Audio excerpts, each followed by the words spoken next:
Hello, dear class 11 students. Welcome to part 3 of chapter 1, some basic concepts of chemistry.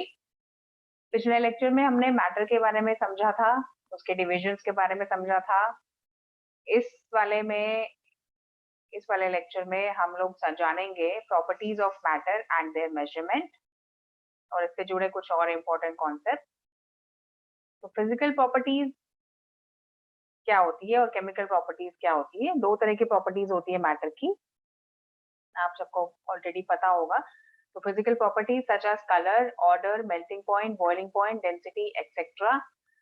And physical properties can be measured or observed without changing the identity or the composition of the substance. Measurement of physical properties does not require occurrence of a chemical change.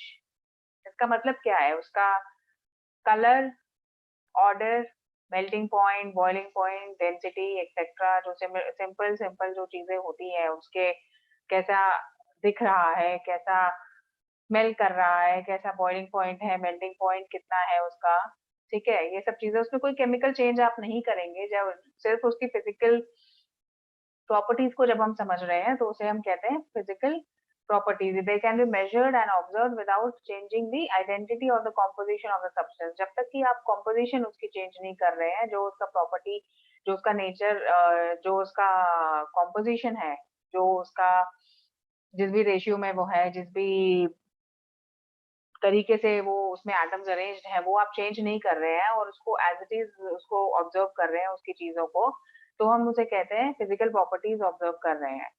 Chemical properties क्या होती हैं? It is chemical properties like composition, combustibility, reactivity with acids and bases, etc. The examples of chemical properties are characteristic reactions of different substances. These include acidity or basicity, combustibility, etc.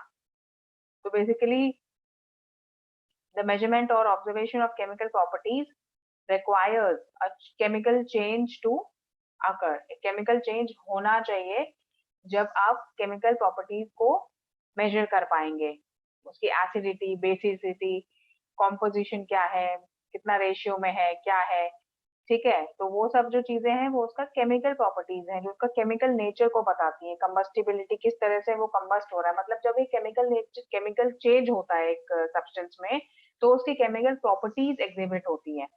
और जब कोई physical change होता है तो physical properties exhibit होती हैं, ठीक है. Now measurement of physical properties से क्या लिखा है? Quantitative measurement of properties is required for scientific investigation.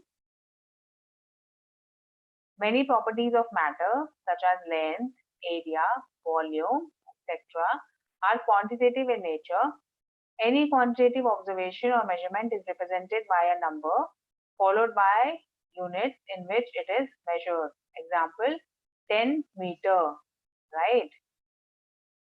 So ये quantitative measurement है, quantity measure करता है.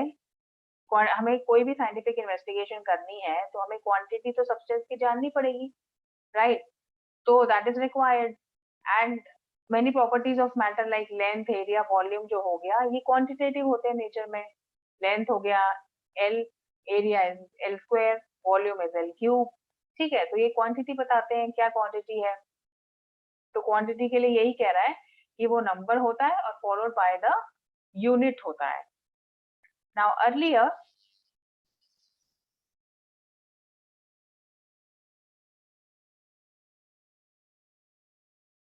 फॉलोड बाय द यूनिट, जैसे कि ये यहाँ पे 10 एक नंबर है और मीटर एक यूनिट है.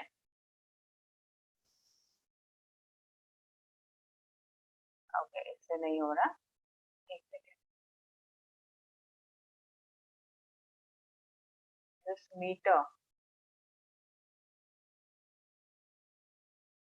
This metre is unit.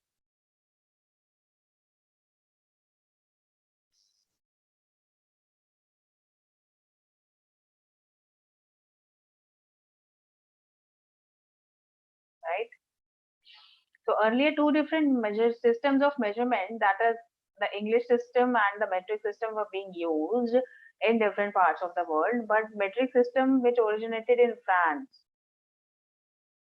in late 18th century was more convenient as it was based on the decimal system. Decimal system आप सब जानते हैं 1.0,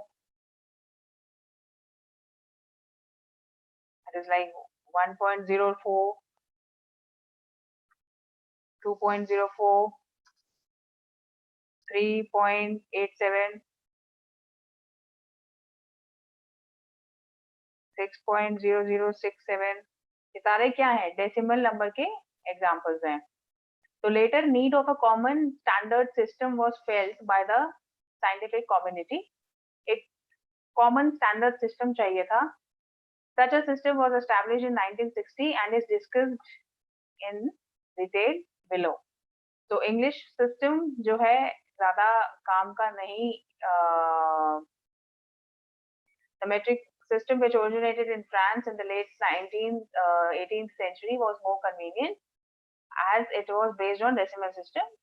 ठीक है, तो इंग्लिश सिस्टम ज्यादा काम का साबित नहीं हुआ, तो हमने मेट्रिक सिस्टम इजाद किया. और ये क्या है ये डिटेल में अब हम जानेंगे.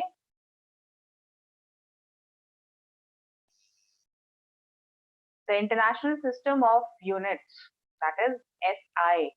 The SI system has 7 base units. Let me just erase the unnecessary text here which is appearing.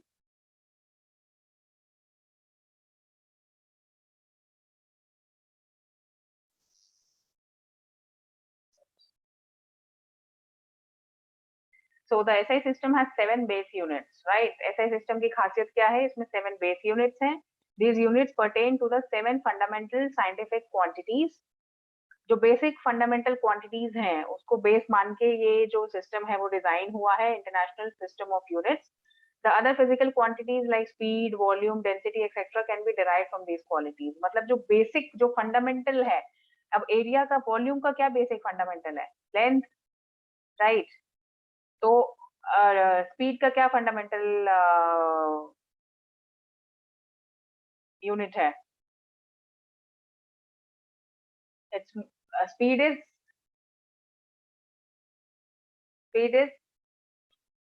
Video pause करके लिखिए अपने नोटबुक में. The other physical quantities such as speed, volume, density, जो उसकी हायर लेवल की quantities होती है, यानी जो square, cube, power to the power 4, to the power 5, ये सारे उससे डिराइव होते हैं.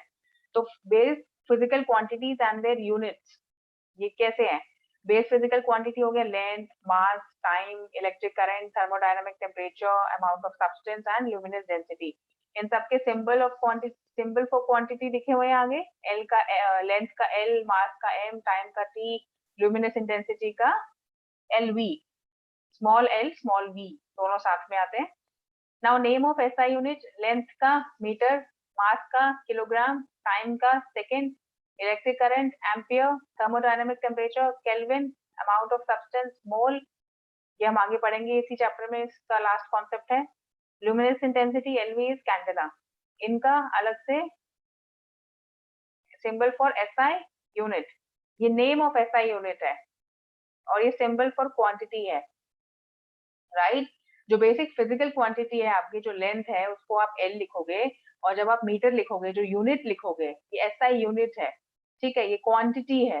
क्वांटिटी ये नंबर्स होते हैं, ये नंबर्स में होगा. ये L M T, electric current का आई, और ये जो भी है ये थर्मोडायनामिक का टी, और ये सारा कुछ. तो ये सारा क्या है?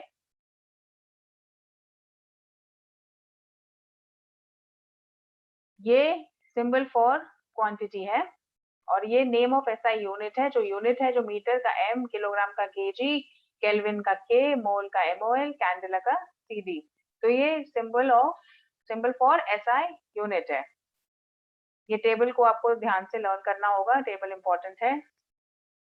नेक्स्ट हम आते हैं इस पे, definitions of SI base units. इसको सिंपली आप एक बार रीड कर लीजिए. आपको जो है यूनिट ऑफ लेंथ मीटर होता है, यूनिट ऑफ मास किलोग्राम, यही इंपॉर्टेंट है, ये आपको याद रखना होगा. और ये जो आगे डेफिनेशन दी हुई है ये आपको लर्न नहीं करनी है, इसको आप एक बार समझ लेंगे, एक बार रीड कर लेंगे और अगर कोई डाउट है तो पूछेंगे कमेंट्स में या मेल में, और हम आगे चलते हैं। ये इस टेबल का ही पार्ट है।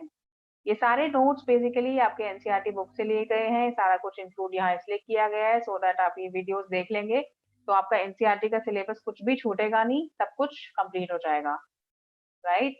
नेक्स्ट आता है आपका prefixes used in the SI system. ये मल्टीपल्स देख रहे हैं, 10 से शुरू हुआ है। 10 का प्रीफिक्स क्या होता है? प्रीफिक्स मतलब क्या? किसी भी वर्ड के पहले जो लगता है वो होता है प्रीफिक्स। अब मीटर है सपोज, और 10 इंटू 10 उसको आपको करना है तो आप उसको डेकामीटर लिखेंगे। 10 स्क्वायर है तो hectometre, right. 10 is to power -1 है तो डेसीमीटर। इसी तरह प्रीफिक्सेस हैं ये सारे। 10 इज टू पावर -24 से स्टार्ट होके 10 इज टू पावर 24 तक है, और ये 3 के गैप में है। 10 is to power -24, 10 is to power -21, then -18, -15, and नीचे से भी ऐसे ही है 24, 21, 18, 15, 12, और ये 3 के गैप में है। लास्ट में 6 के बाद 3 और फिर 2 और फिर 1 है। 10 is to power 1, no power means power 1, तो 10 इज टू पावर 1।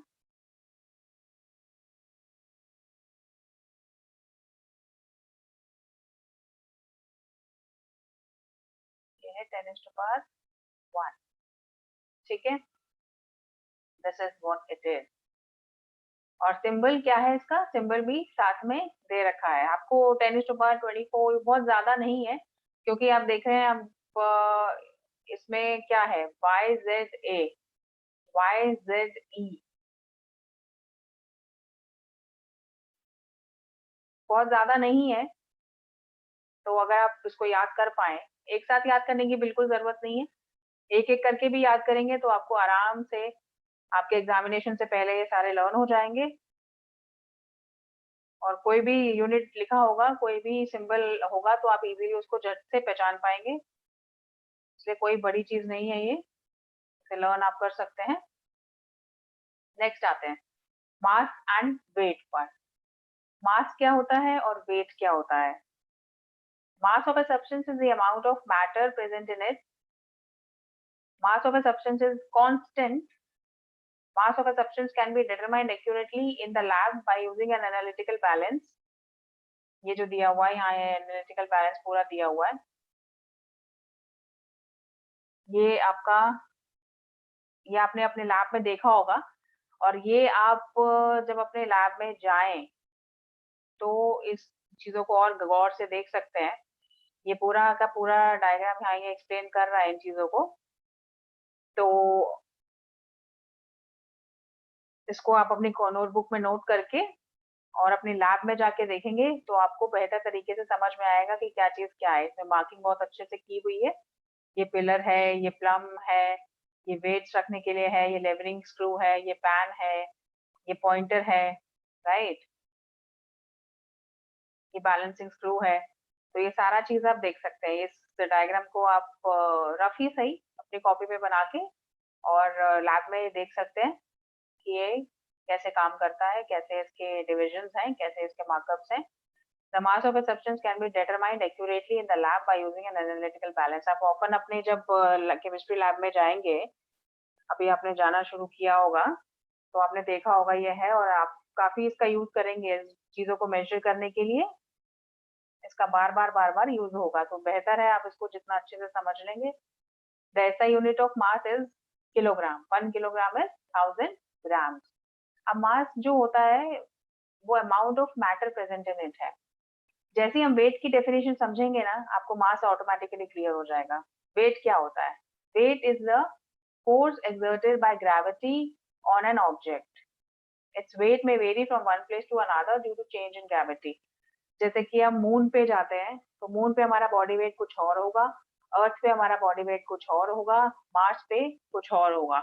इसी तरह से क्यों? क्योंकि वेट हमारा बदलेगा बट मास हमारी बॉडी का नहीं बदलेगा। मास वही है जो मैटर हमारे अंदर प्रेजेंट है, दैट इज वही मास है। और मास जो है वो कांस्टेंट है। इट कैन बी, इसका जो एसआई यूनिट होता है वो किलोग्राम होता है, राइट।